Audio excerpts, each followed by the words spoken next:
Wishing everybody a great Saturday morning out there here in Warrior Nation. This is Cornelius Hill alongside Coach Kincaid. Welcome to the Saturday Morning Coaches Show. After Idabel picks up their first win of the season over the Ashdown Panthers, final score 47-33. First of all, congratulations, Coach, on first win of your career and obviously first win of the season. How does it feel to get that first win under your belt? Thank you. It feels good, man. I'm more so happy that the kids got it, man. You know, they worked their butts off off season to deserve this and to have some of that enjoyment. And I'm hoping that they take it and run with it like kids in the candy store, and they want more and more and more. Man, yeah, absolutely. You know, you get one. Let's work on getting that second one. And I had a couple of questions from the crowd, but just getting started, man. Things started all with a bang as McCollum Dixon connected with Jordan Lewis early on for 68 yards and a touchdown, put Idabel up 7-0. And then Ashdown, you know, to their credit, you know, they went and scored 21 unanswered. They got one to Bryson French, and we all knew that was going to be a possibility. But it seems like they also found some other weapons on offense. They connected with Tyler Smith. He also connected with Wesley Carthorne. He's a little slippery once you actually see him on the field. What did you think of the quarterback play from Ashdown last night? I mean, hey, that kid is like I said yesterday. He's slippery, man, and he can go. He's athletic. He's patient. You know, he waited for his blocks to develop right there.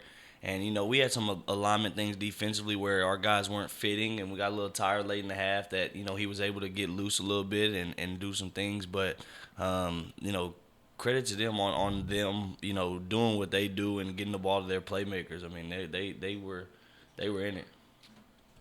Also, there was a play in the first half that we kind of made note of that when Benny went back to punt and he ended up taking off with that wasn't planned, was it? Absolutely not. No, that's Benny trying to be a playmaker, and he got his butt chewed out for that. I mean, he's frustrated, you know, about the way the game was going, and he's just trying to make a play. And I told him, hey, man, like, just play within the system. You know, your number's going to get called, which it did right out of halftime. And, you know, he made a play, but he was just trying to make a play. And, you know, I don't have any fake punts in, so, no, that's him. Right.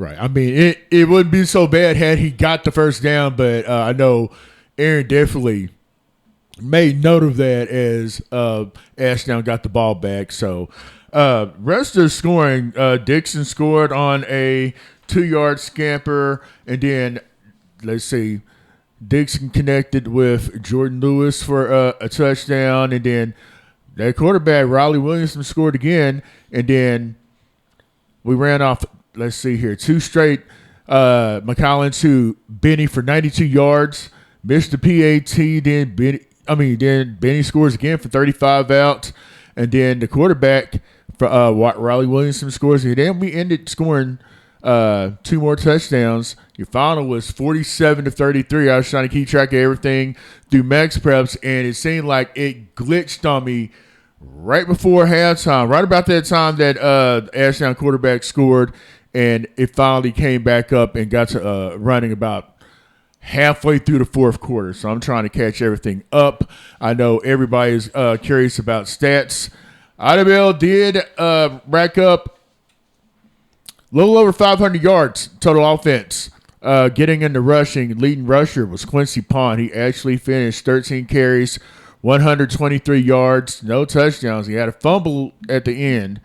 And I know he had a fumble earlier on that we were able to recover. So Quincy, 13 for 123 in the touchdown. McCollum Dixon, 9 for 54 in a touchdown. Jordan Lewis, 5 for 11 in a touchdown.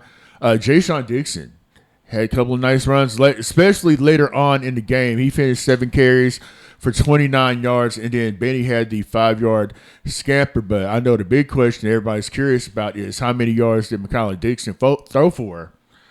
He was 8 of 20 passing, 287 yards, 5 touchdowns, an interception later on in the contest. your receiving breaks down like this. Benny, 4 catches for 168 yards and 3 touchdowns. Jordan Lewis, 2 catches for 93 yards and a couple of touchdowns. Val Golston had a good catch in there. That was good for 18 yards. And also Davion Byrd, first career reception, I'm pretty sure. 1 catch for 8 yards. And, actually fairly balanced on offense. 287 through the air and 222 on the ground. You know, no, that's pretty good balance when you think offensively. You know, over 500 yards and over 200 on the ground. Yes, sir. Yes, sir. We'd like to be a little more, little better on our completion percentage. We missed a couple throws last night that we would have liked to have back, but you know, the kids they competed and they played hard, and you know they kept fighting, and a couple big plays there. You know, the first one early to Jordan Lewis, you know, we talked about it that morning in film. You know, we watched him walk up in man-to-man, and we told him we're going to check to it and let our dude be a dude. And it's exactly what we did. Mac threw a great ball. Mac commanded the offense really well. You know, I think, you know, we had 3 turnovers last night on offense, you know, 3 fumbles. You know, right. I think we got one of them back, or we got one back. So 2 total turnovers, I believe, or 3 total with the pick. So 3 total turnovers there. You know, we want to cut that number down to 0. We don't want to have any turnovers in the game. Interceptions may happen, but fumbling is unacceptable there. That's just you being a man with the ball, man, and protecting it. So, you know, we're going to work on that a little bit more. I know Jacorius Frost Papa had another fumble. You know, he's struggling to keep the ball right now, you know, as a freshman, and you know, but I'm trying to get him involved and get him touching the ball because he's electric. So absolutely, you know, and that's just another weapon to have for this season and hopefully heading into the future. Hey, let's talk about this defense for a minute because they, especially in the second half, they came up big. I think we were trying. Well, I don't know if we ever decided the Idabel drug testing player of the game. I know we were going back and forth between Chris Bledsoe and Benny. We may just split it. Chris Bledsoe had 4 sacks last night. And then Quincy Pond looks like he was our leading tackler. Got some contributions from all over the place. Braylon Galloway was making plays defensively. Even Raymond Gray's playing up front. I had him for a few tackles playing up front. We also had a Bryce B recovered a fumble, correct? Yes, sir. And then knocked down a couple of passes. I know Jordan Lewis had a pass tip. Jaron White had a pass deflection. And then Titus Baker played a pretty good game last night too. Yes, he did. Yes, he did. Those kids, I mean, you know, all those kids you just named on the defense side of the ball, outside of Quincy and Chris, you know, are all underclassmen. So I'm really excited about the way those young guys played for us last night. You know, Bryce B and Titus Baker, I mean, they play a lot of snaps throughout the games. And, you know, I'm super excited to see them coming along, and it's starting to click for them. You know, I'd like to see them defensively attack a little bit more. They're still getting in situations where they're outside one-on-one, and they're starting to, you know, hesitate just a second before they go and trigger, where some of those older guys, you see Quincy Pond, Chris Bledsoe, they're full on tilt. But, you know, they're getting it and they're seeing it, and, you know, we'll watch film and go over it, and they'll see, you know, hey, I'm right there to make the play. Let me go make this thing, you know. Absolutely. Another player that we haven't mentioned yet is Giovanni Gonzalez. Man, he had a couple of sacks in there as well, and also a handful of tackles. Gio's playing he's had a pretty good start to the season. And, you know, coming from that spot where he's at, got to the quarterback a couple of times. Also, I mentioned Titus Baker. He had a sack as well. So y'all totaled up for 8 sacks on the night because I think Benny had one as well. Yes, sir. Yes, sir. That's a good night. I mean, Gio's one of those kids that, you know, he's a senior and he's worked his butt off all his years of high school, man. And to watch him kind of grow and develop as a player. And he's not the biggest guy in the world by any means, but he's not afraid to stick his nose in there and go make plays. And that's why he's in the position he's in, because he's not afraid to go make plays. He's missed a couple tackles here and there that could have stumped them a few times, but like I tell him all the time, mistakes are gonna happen. Just worry about the next play, go make the next play. So right, and all in all, Ashdown is really not a bad team. No. There's going to be opportunities for them to pick up some wins once they get into conference play. I know they say conference, we say district between Arkansas and Oklahoma, but they're between that quarterback, the receiver, French. That was actually smart of them to get him in the backfield, because he did a good job toting the ball, especially in the second half.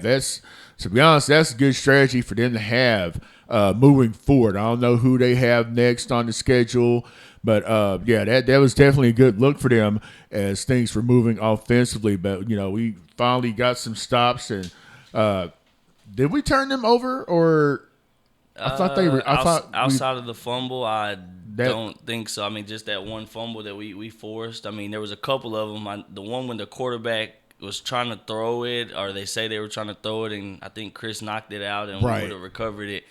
I don't think his arm was moving forward right there, but the referee had it moving forward, so it is what it is. But I think we forced out a couple times. They called him down in the backfield on those sacks. But I mean, the defensive line, the front seven, they played amazing. I want to see our secondary clean it up a little bit better. So we're not getting beat over the top. But I'm super excited about how our defense played, man. They flew to the football, especially in that second half after, we made some slight adjustments and they woke up. We just have to wake up from the first quarter and play 4 quarters of football. Right, especially flying around to the ball like that, especially in the way today's game is set up with a lot of, you're going to have your one-on-one situations. You got to tackle in the open field. So, you have that to work on next week and moving forward into district play.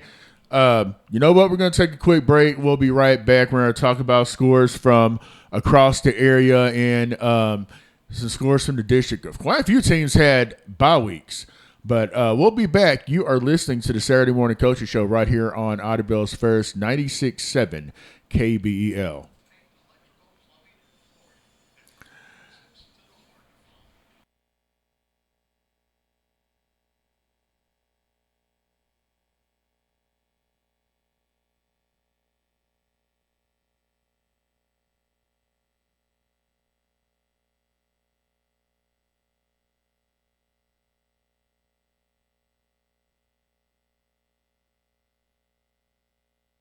Sorry about that, y'all.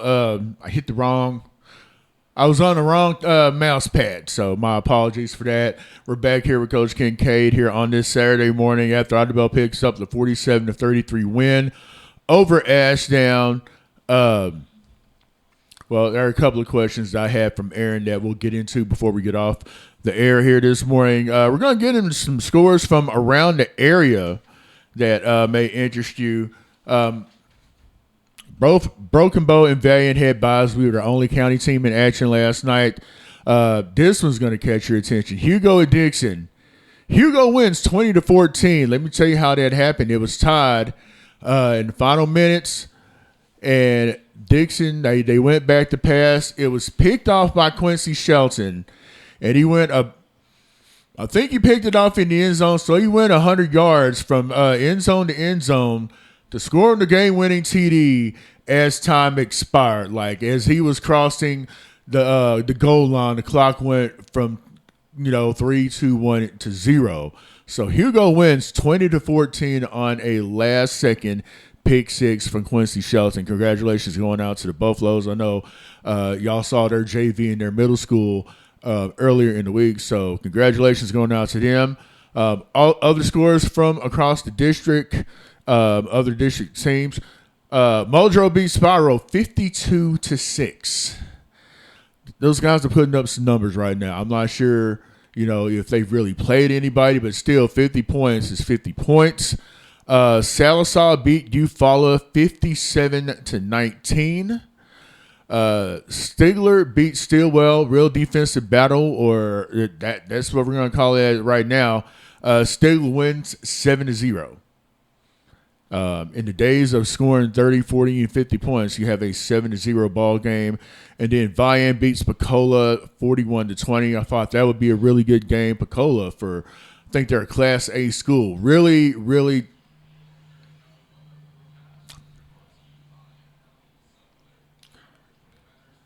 really talented program. We'll come back to the weather here momentarily.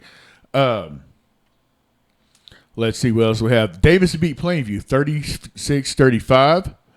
And got score out of Texas that big upset. Waxahachie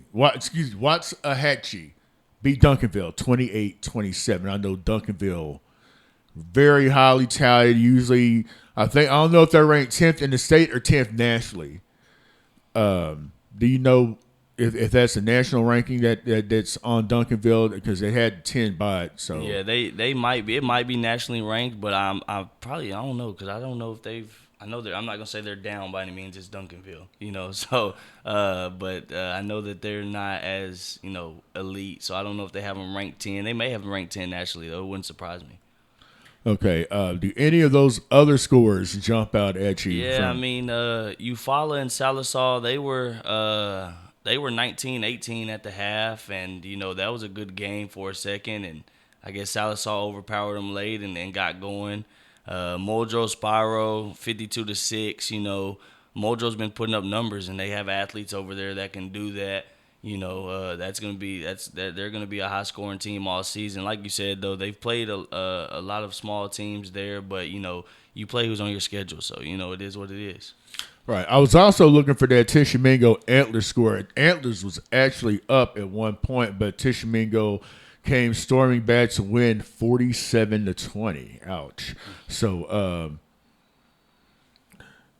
let's see. District play starts next week. So I know Lincoln Christian, I think they had a bye. It seems like Shakota had a bye. And I know those two schools had a bye. Also, Holland Hall. We'll be heading to Tulsa to take on Holland Hall next week.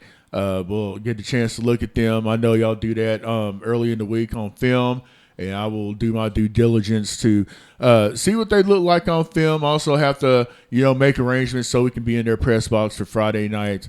And couple of things. Aaron was going to ask, now that we're out of district play, he was curious, were you going to make any changes to the non-district schedule, or are you going to keep Valiant, Broken Bow, and Ashdown on the schedule? Have you had any time to think about that initially? Yeah. I know for a fact that Broken Bow will be on the schedule, regardless. They'll always be on the schedule. So finding those two other games, I'd like to play another team that would like to play our JV a little bit more. So get our JV game scheduled a little bit. So definitely might go back to Valiant. Don't know about Ashdown. I might roll back with them also. But I'm looking at getting into New Boston or DeKalb or Hooks or Paul Pewitt or something like that. Some Texas team. Get a Texas team in there. So we can see a different level of physicality right there, and might roll down there. That's a 40-minute drive at most over there that way. But I've been looking around and trying to figure out something. I know come December, January, once we get our district schedule, I'll definitely make those arrangements then. Right, and it looks like we're going to stay in 3A for a few more years to come. Yes, sir. Actually I just happened to come across the post about basketball not districts, but classifications. Just heads up, we're going to be back in 4A. And I don't know what the OSSAA is doing, but like 8 metro schools in the Tulsa and Oklahoma City area, they're down to 3A. So that may not be the worst thing for us as far as for Coach Griffin and Coach Threet, but we still got time to get into that. But anyway, we're going to take a quick break. We'll talk college football. There are some college games on the schedule, including an upset that happened last night. Tough game for Gundy and company up in Stillwater. we'll be right back. You're listening to the Saturday Morning Coaches Show right here on Idabel's First 96.7 KBEL. Welcome back to the Saturday Morning Coaches Show right here on Idabel's First 96.7 KBEL. Cornelius Neal here alongside Coach Kincaid on this Saturday morning. Going to talk some college football. The first matchup we're going to get into is, kind of close to home for us. Southeastern has a game this evening at home against Southwestern. Paul Laird Field at Spend Life Wisely Stadium, 6 o'clock kickoff. Former lineman for Idabel, Raiden McCullough, is now at Southwestern, so he'll be in action today over in Durant.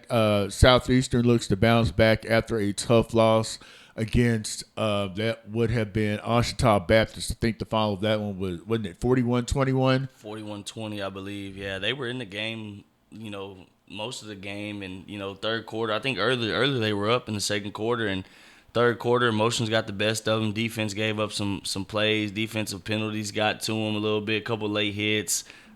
Questionable PI call there, but SC's looking good. They're down to their backup quarterback right now, but he's playing well, man. Duncan kid from Texas. I mean, he can move. I mean, about 6'4", 220. Oh, wow. He's a big kid that can move a little bit also. So I like what they're doing over there offensively. I know their OC is a former head coach from Bartlesville, I believe. So, I like what they're doing over there. Coach Atterbury's got those guys playing well, playing hard, which I know he does. So, and I've talked to Marquis throughout the week from time to time, and, he's doing well up there.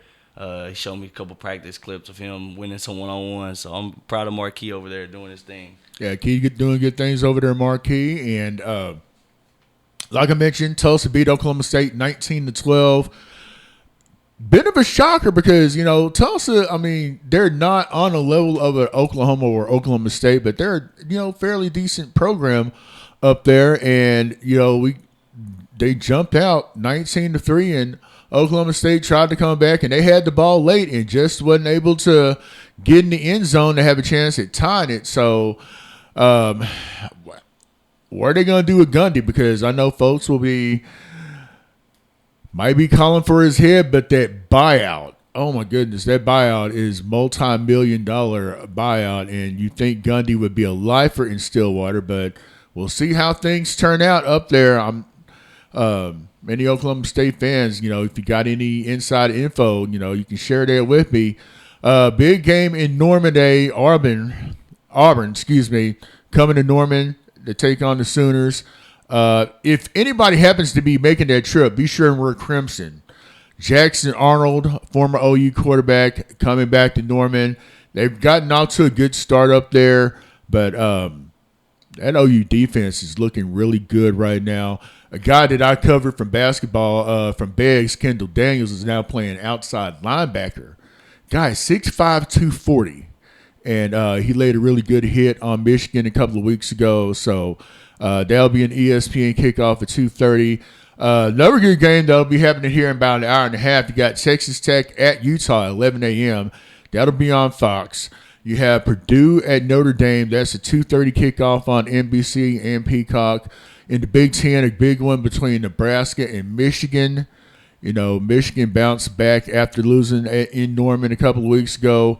Tulane at Ole Miss, 2:30 kickoff. We got some SEC in conference play already. South Carolina at Missouri.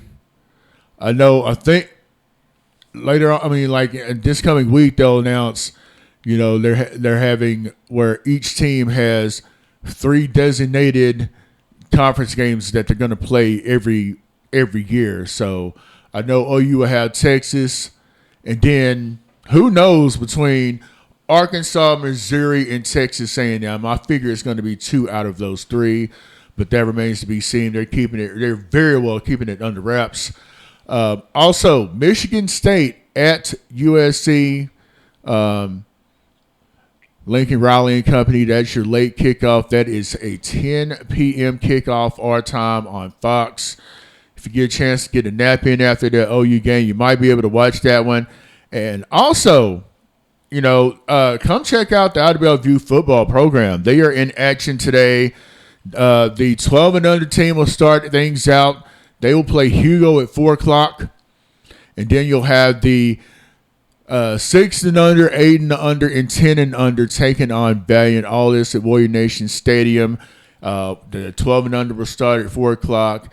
Then the 6 and under flag football games at 5. The 8 and under is at 6, and then the 10 and under is at 7.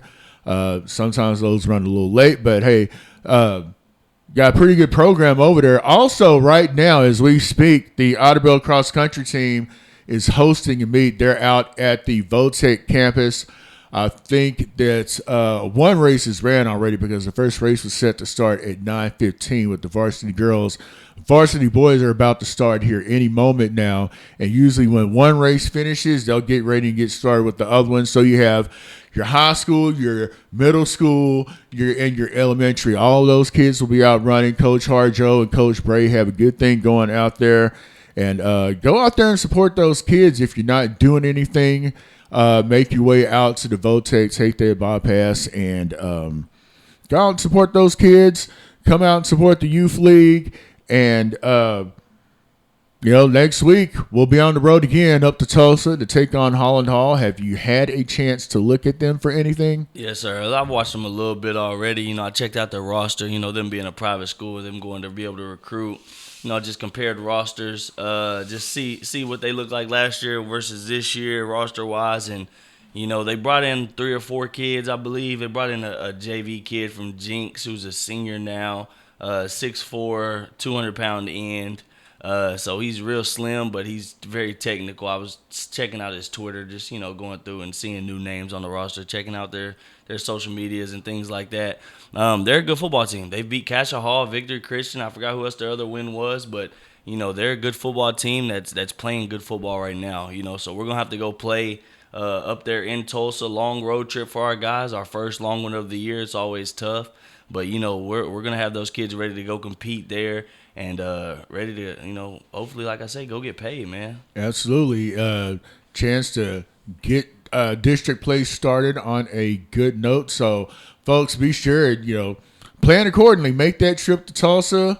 Things are different now that I was just thinking about getting on the turnpike. You don't have to have cash or coins. Like, everything is cashless. Might want to invest in Pike Pass if you can afford it, because those fees add up. I will definitely say that much. And we're at the bottom of the hour, and I think we got everything we were going to get into as far as from last night and into heading into next week. We'll have you back on Friday morning, talk about how everything went. Does middle school play this week? Yes, sir. So JV's at Broken Bow Monday evening, afternoon at 5:30, and middle school will be at home versus Broken Bow on Thursday. All right. Think I have the roster, so if I'm not doing anything, I'll come out there and announce that ball game. Maybe help run scoreboard, whatever y'all need. But folks, we're going to get out of here.